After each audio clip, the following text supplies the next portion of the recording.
ফ্রান্সে আত্মহত্যার ঘটনা নারীদের তুলনায় পুরুষদের ৩ গুণ বেশি, এমন একটি পরিসংখ্যান প্রকাশ করেছে ফরাসি জাতীয় আত্মহত্যা পর্যবেক্ষণকারী সংস্থা। প্রতিবেদনে বলা হয়েছে, প্রতি ১ লাখ বাসিন্দার মধ্যে ১৩.৪ জন মারা যায়। কয়েক দশক ধরে পতনের পর আত্মহত্যার হার স্থিতিশীলে পৌঁছেছে বলে মনে হচ্ছে। যদিও তরুণদের মানসিক স্বাস্থ্য উল্লেখযোগ্যভাবে মনোযোগ আকর্ষণ করেছে, তবুও বয়স্ক পুরুষরা সবচেয়ে বেশি ক্ষতিগ্রস্ত হচ্ছেন। একের পর এক গবেষণার পর তরুণদের মানসিক স্বাস্থ্য সম্পর্কে সতর্কতা বহুগুণ বৃদ্ধি পেয়েছে। সাম্প্রতিক বছরগুলোতে আত্মহত্যার চেষ্টার জন্য হাসপাতালে ভর্তি এবং জরুরি কক্ষে যাওয়ার সংখ্যা বৃদ্ধি পেয়েছে। বিশেষ করে অল্প বয়সী মেয়েদের মধ্যে এই সূচক সবচেয়ে বেশি।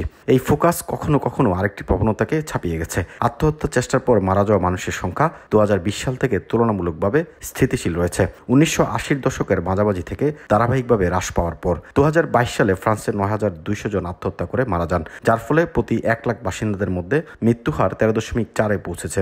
2001 সালে 13 এবং 2020 সালে 13.1 ছিল। 2025 সালের ফেব্রুয়ারিতে ফরাসি জাতীয় আত্মহত্যা পর্যবেক্ষণকারী সংস্থা কর্তৃক প্রকাশিত সর্বশেষ পরিসংখ্যান অনুসারে 35 বছর ধরে অব্যাহত এই পতন এখন ধীরগতির বলে মনে হচ্ছে।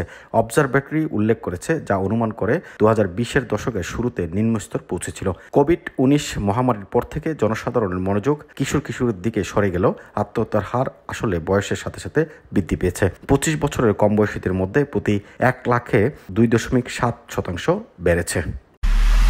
এমআইবি সংবাদ ও সংবাদ সংশ্লিষ্ট অনুষ্ঠান দেখতে ভিজিট করুন www.mibtelevision.tv ও facebook.com/mibtelevision.tv এবং সাবস্ক্রাইব করুন youtube.com/mibtelevision এ।